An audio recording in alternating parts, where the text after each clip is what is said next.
Hello, Facebook. I am, to be honest, extremely nervous. I don't know why. I speak on stages for thousands, and right now I am nervous to speak to you because maybe it's the anticipation of this show. And the fact that I've done a lot of planning behind it, and I really want it to be good for you, but my heart is beating. So I am so excited to be here. I am definitely figuring this all out, so you're gonna have to bear with me. I am figuring out all this new technology, but most importantly, thank you for joining me. And if you can't join me right now, I want to say thank you for watching the replay. So this show, the show that I've been chatting about for the last few weeks to get you to hop on over to my page, is called Transformation at the Core. And what we're really going to focus on is how you transform your brand experience at the core of your business. Hey, Anthony! Yay! Thank you so much for being on. I love you dearly. You are one of my very best friends. So thank you for being here to support. Anywho, let's get back to it. So transformation at the core, what that means and what the brand experience means. I thought I'd take a minute to unpack that for you so you know what you're going to get every single week. All right, so first let's break down what brand experience means, because I'm going to talk about transforming your brand experience a lot. So transformation of your brand experience is this. The brand is really anything that your customers interact with. So whether that is online, whether that is through phone calls or in-person communication, and you have dialogue with your customers, sales folks, and so on. This is one aspect, but your brand experience is more than just the experience you provide your external customers. Your brand experience is also the experience you provide your internal customers. So your employees, your leaders, the people who really make it all come to life and allow your customers to have such an awesome experience. So the brand experience encompasses everything. So during our time together every single Wednesday, we are not only going to talk about the external customer, but we're going to talk about the internal customer because as you've probably heard this quote, your happiest customer is only as happy as your happiest team member.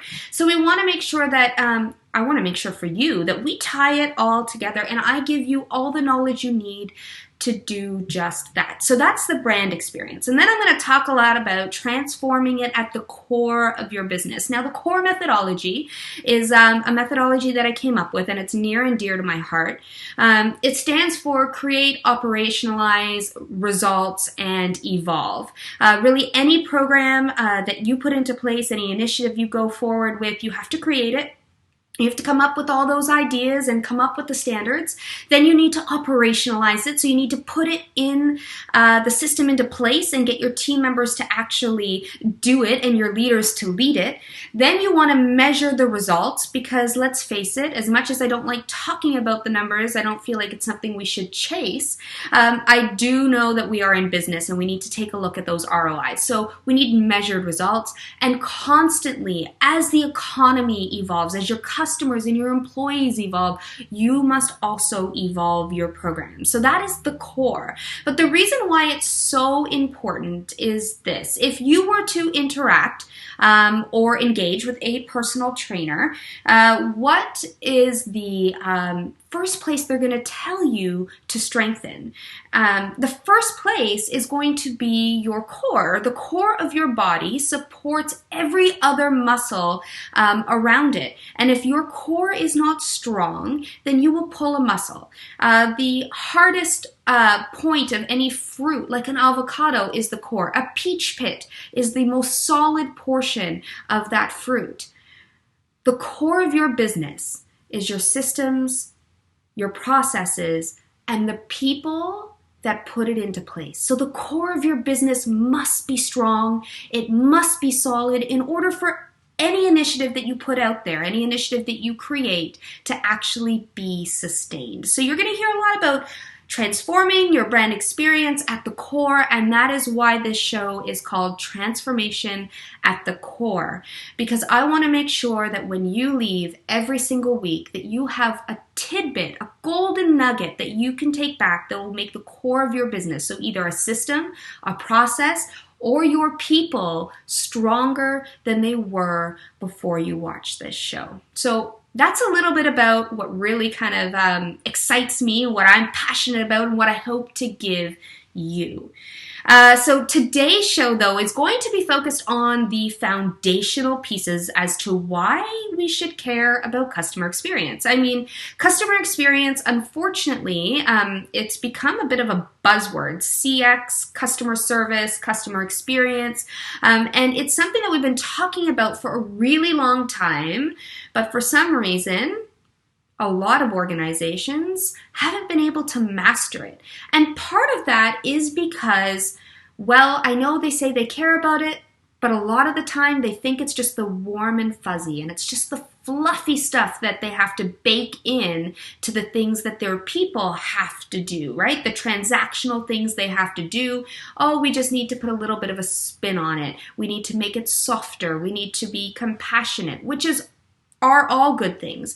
However, there's much more of an impact to what the brand experience and what the customer experience does for your business. So I wanted to take today to lay that foundation to say, hey, if you're going to tune in every single Wednesday and give me an hour of your time, because let's face it, time is of the essence and it's the only thing we can't give back. So we should be very particular in who we give it to. So if you want to make this a priority and your customer experience, your brand experience a priority, then join me. But there's a reason for it. So number one, by the year 2020, that's next year. It's like 6 months from now, less than 6 months almost.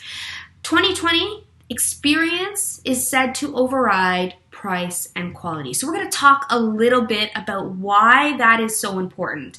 The second thing we're going to talk about today is the impact of emotionally engaged customers and that impact they have on your business.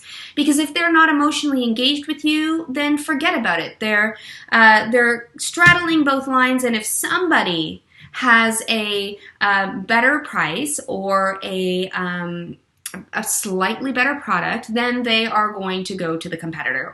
And if they have a better experience, they're definitely saying sayonara. So we're going to talk about the impact of emotionally engaged customers on your business. And last but not least today, I know I'm giving a lot of information away, but I want to level set the importance of the brand experience, is what it all boils down to. It boils down to retention, it boils down to loyalty, and it boils down to your referrals. It is really all those three things that grow your business organically is driven by the experience you provide your customers and how you make them feel. All right, are we ready to get going? I'm so excited right now. All right, so let's talk about the first thing on the list, the first topic of conversation as to why your brand experience is so important. The experience economy. The experience economy is everything and it's everywhere. Now, I know in our workplaces, we have, oh my gosh, I think it's 4 to 5 generations working under the same roof. And so that means that we have traditionalists, we have baby boomers, we have millennials, we have Gen 2020ers.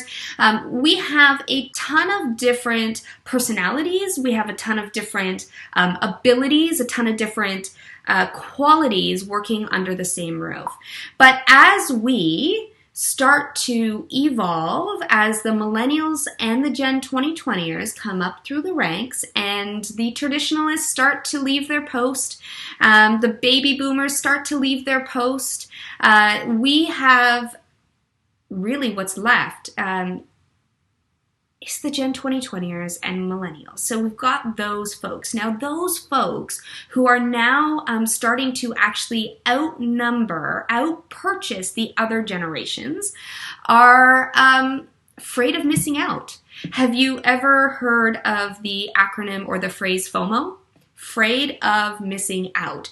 Essentially, they want to be a part of everything, and they want it to be an experience that they can either socially tweet about, put it on Instagram, on Facebook, write a story about, or feel like they've had something that maybe nobody else has had.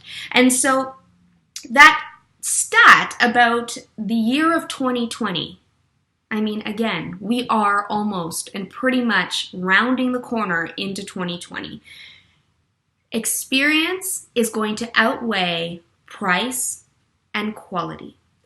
So here's the thing. If you have not buttoned up your customer's experience already, then you are far behind, because those folks that have a fear of missing out are actually driving the economy currently and will continue to drive it and have larger spending power than any other generation there is out there.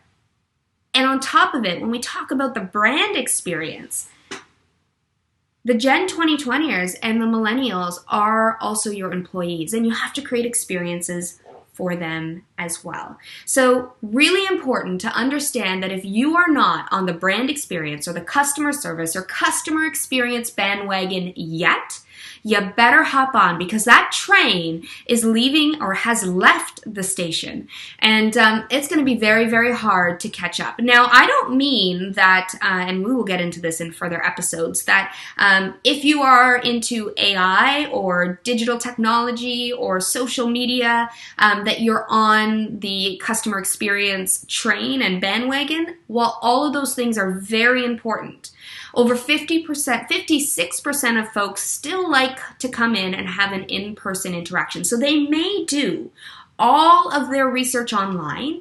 They may decide what they want to purchase online, but they're still walking through your doors. They're still picking up the phones. So it's really important to realize that as much as energy as you're putting into the experience that you give virtually, that the experience in person still matters, and it matters because they have chosen to come see you. So brand experience is everything. Customer experience is what is going to set you apart from everyone else. I mean, think about it. I just said everybody's going to research online before they purchase, which is pretty much what they're doing. And when they do that, they can compare your product to other products, and there's nothing really that sets you apart other than the experience you provide, the people in your business, and the feeling you give your customers. All right, brand experience. Remember this. Get on the train. It has left, but if you run real fast, I'm sure you could hop on and catch up. All right, the second piece to this puzzle, this foundational puzzle of the customer experience and why it's so important for you, is that if you are not emotionally engaging with your customers, then you will not provide an experience for them. So as you see, as we go, I'm going to layer on one piece to another. So in order to provide the experience that now you know you need to do, you need to emotionally engage with your customers to be able to do that. I was most recently doing a talk in Sudbury, and as a solo traveler, I travel all the time around the world and eat dinner by myself consistently. I know Anthony, that is on right now and watching, he has the same experience. We have dinners a lot by ourselves. Now, here's the thing.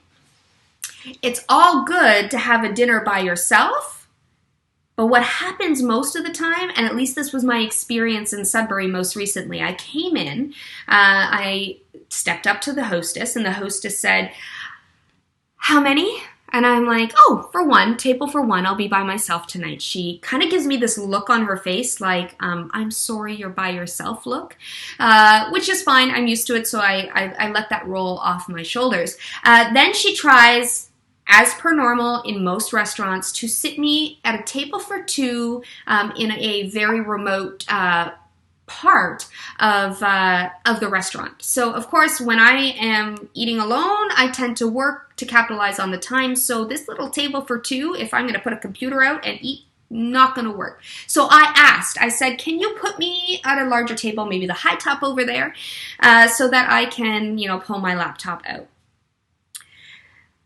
Oh, so by this time, I'm finally seated, a little annoyed, feeling a little uncared for, and finally sit up, open my laptop, and I order my food. Now, she takes my order pretty promptly, which is fantastic, and she gives me amazing suggestions, which was great. So that interaction was okay.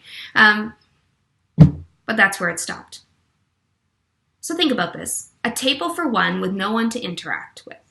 And then you've got all these other tables that are lining the restaurants that have 2, 3, 4 people at the table who can interact with each other. Now that I totally understand. You don't want to be too pushy. You don't want to, interrupt conversation. But a table for one, it's so important to maybe ask a question. Be curious. And she did none of that. So I was in the restaurant for about an hour and a half, and she, spoke to me twice, and I actually had to chase her down for another glass of wine. And it was kind of frustrating. And the feeling that I got, the food was fantastic. The atmosphere, once I was taken out from behind the pillar, the atmosphere was great. It had a big wood oven, pizza oven, and the ambiance was fantastic. There was lots of candles, and if anybody knows me, I love candles. The music was great. It was really a nice restaurant all around. The food was awesome. They serve pizza. That is my all-time favorite food. So there we go. I took an hour and a half. I felt uncared for. She didn't try to make a connection with me, and I left feeling disappointed. Now, the reason I tell you this story is because I promise you that when customers walk into your locations,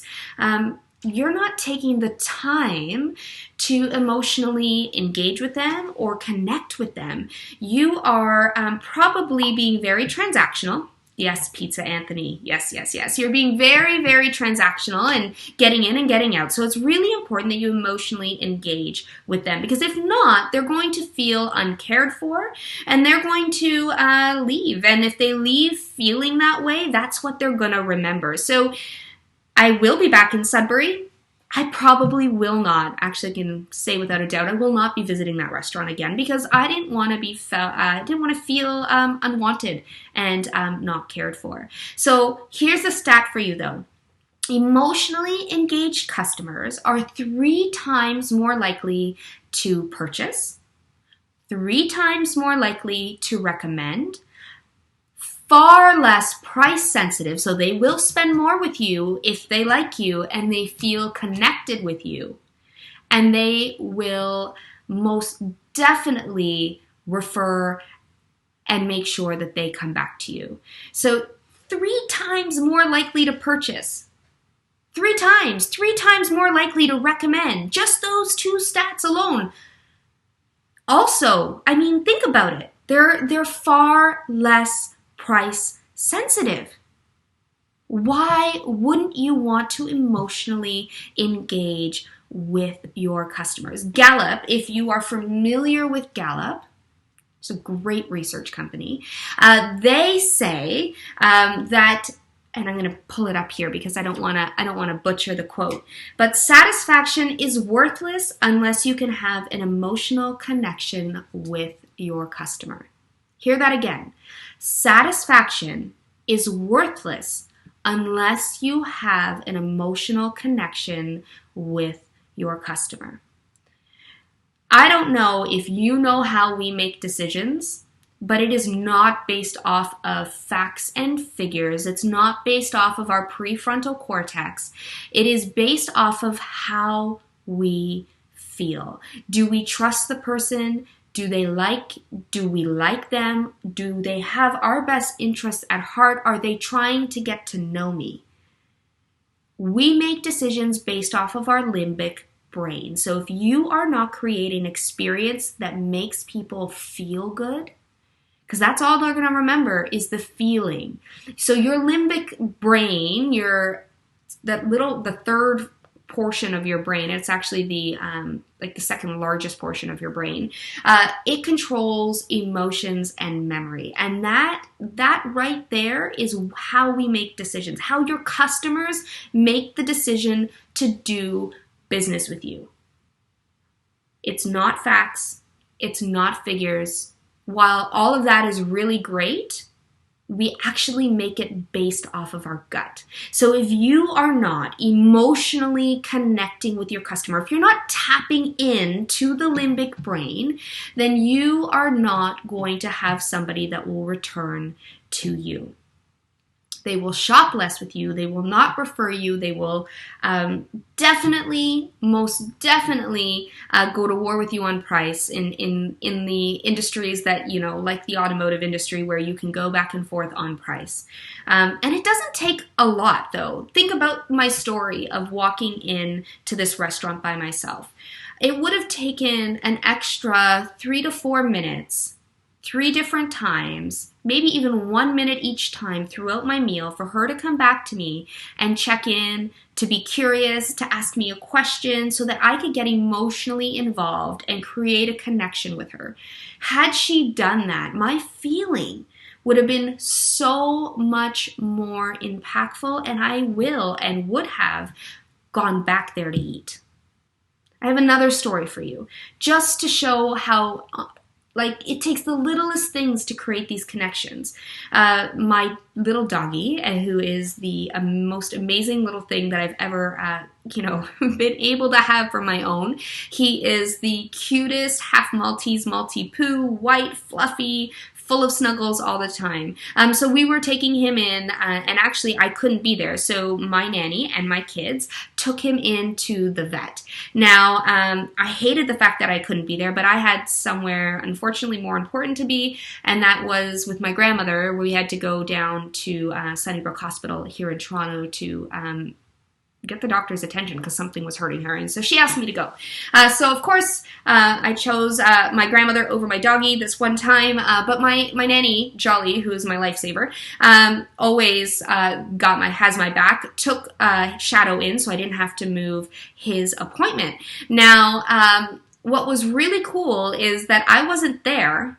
I got the lowdown from Jolly and from my kids, but I also, as I was driving home from Mississauga after dropping my grandmother off, I actually got an email, and that email was from my vet. So this is how little it takes.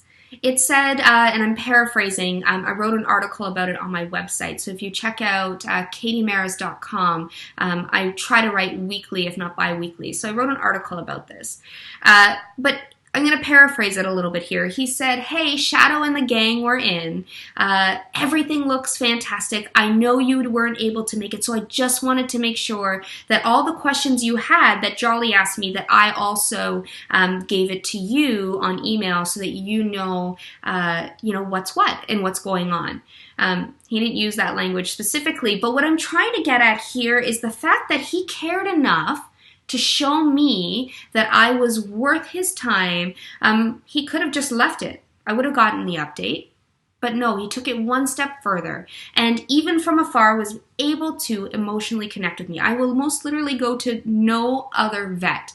He is fantastic. And if you're in the Toronto area and you want to know who that vet is, I am happy to give a referral. But it doesn't take a lot. So we talk about the experience outweighing price and quality. Number one, the only way you can create an experience for someone is to emotionally connect with them. You need to emotionally connect with them. If you don't, then satisfaction is worthless because they will not come back. And we all know it costs more. Listen to this. It costs more to bring in new customers than it does to keep the ones you have loyal. Experience is everything, and the only way you're creating experience is to be emotionally connected with your customers. All right, so topic number 3 today, because I know in all of this, we have a business, and we need to make sure that we know what it boils down to and what KPIs are really going to be affected, because we are all looking at the customer experience as being, let's see, fluffy, right? As I said, fluffy. So It's not. It does boil down to a few KPIs that really skyrocket your top line, and I wanted to share that in today's show because I think, as I said, it's so important for you to know every Wednesday why you're spending your time with me. I always say that we have enough time in the world, we just have way too many priorities. And if you are going to make me every Wednesday night at 9 p.m. Eastern Time a priority, I want you to know how important this topic is to your success. So whether you are a business owner, whether you are a solopreneur that has clients, whether you are a partnership, whether you're a speaker, at the end of the day, we all rely on somebody paying us, and that somebody is your customer. So it doesn't matter what industry you're in. It doesn't matter what silo you're in. All that matters is that you focus on your customer. And here is a few reasons why. So retention. Retention is everything because retention is loyalty. And when you have loyal customers, you get referrals. And if you truly want an impacted business that grows organically, something that continuously flourishes, then you need the referrals of your current customers, and you need to create a loyalty and retention from them. And so a few KPIs that I look at is retention rate. So we want to take a look at your retention rate. We want to take a look at your net promoter score or your customer satisfaction. For those of you who don't know, net promoter score is the ability to take a look at whether or not your customers will refer you to a friend or family member. So really important. It's one question, but it tells you absolutely everything, because if they're willing to put their name on your experience, then you know that you've done a really great job. So we've got your retention rate, which is one KPI. You can take a look at conversion too, if you're in that business of taking a look at transactions to customers. So you can take a look at conversion rate. Retention rate is when you break down how many of your customers actually stay with you, which is, speaks to loyalty. And last but not least is something that people actually don't, organizations don't track very often, and that is your net new customers. So I'm going to break this down a little bit. A lot of the times, organizations like to focus on all the new customers because, oh my gosh, we had 100 new customers this month. It's amazing. Who doesn't want to talk about the awesomeness of 100 new customers? Everybody does.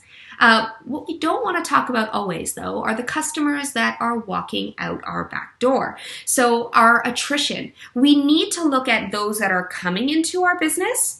We also need to look at the ones that are exiting our business. And then we're going to minus the new from the ones that decided they didn't like us anymore and left. And that sum gives you your net new. So if you have 100 customers come in, but you have 110 customers that don't return, you are minus 10 net new. You're not growing at all. Not at all. So it's really important that we don't get caught up on just the great things that our marketing is doing for us. So all of the digital, all of the social media, everything you do online, every advertising, radio. We can't just look at that, because if we just look at that, then we are missing, we're missing big time, because we are missing all the folks that are leaving, or you could think of a bucket of water with a hole in it. Now we can fill that bucket with as much water as we want, but it will never stay full because the water is escaping and we are not doing anything to plug that hole. So customers, they vote with their feet. They vote by coming in, seeing you, and saying yes. And you need this voice of the customer needs to be spoken about at every single meeting. You need to ensure that you're looking at the retention rate, that you're looking at your conversion, that you're looking at your satisfaction scores, that you and not just overall. Because oh my gosh, when we get into journey mapping, we're going to talk about all the different areas that you can actually break down where you see where you're dropping the ball. So you need to take a look, as I said, retention rate, conversion rate, satisfaction, and net new customers. So the customers that are coming in, you're new. The ones that are leaving you, your attrition, and then minus the new from the ones leaving you to give you your net new. That is going to tell you whether or not you're being successful. Oh, I know. A lot of information in a, I think, short period of time, in half an hour. A lot of information in half an hour. I'm not quite finished yet because I do really want to drive home the fact that customer experience, the brand experience you provide your people, you provide your customers, it's literally everything. We are right now, I mean, we've always been in an experience economy, always. But unfortunately, with the digital age, it's heightened because we've actually lost the ability to connect with people. So what was so easy for the traditionalists and the boomers is not so easy for the millennials and for the Gen 2020ers. It is just not easy to connect face to face. Unfortunately, that's what people crave. That's what we want. We want to connect, and especially in a world where we're constantly head down, typing on our phones, swiping left, swiping right, scrolling is king, double tapping for likes. All of that is actually very empty. And when people come in to your location, when they pick up the phone to do business with you, they are doing it because they have chosen to interact with you. So you have to go from transaction to interaction, and you must make your brand experience a top priority in your business. It is not just fluff. It impacts your top line more than you care to know or more than you want to realize. It is important for me in this show to help you transform your brand experience at the core of your business. So as I mentioned earlier, you can walk away with a nugget each and every time that will make your core of your business, so a process, a system, or something you're doing with your people and your customers, stronger, so that you are better off for having spent your time, because again, your time is precious, with me. So together, I'm here with you to inspire positive, actionable change. It is so important that we do that, because inspiration is one thing, and I hope that you feel good watching this show. I hope that you feel motivated, but I know that tomorrow will come and we will be back on our hamster wheel and be back into our lives of insanity, doing the same thing over and over again and expecting a different outcome. And we will have forgotten about all these little tips that you just wrote down, or if you're watching the replay, that you are going to write down, because that's just what life is. We are inundated. Our attention is pulled in 10 million different directions. So when I say we need to inspire positive, because who wants anything negative in their life? There's enough of that in the world. Inspire positive, actionable change. That's the key there. Action. I want you to take this information and action it. I am most literally going to give you everything that I talk about on my keynotes, that when I'm consulting with my partners, when I'm training groups, I'm giving it all to you.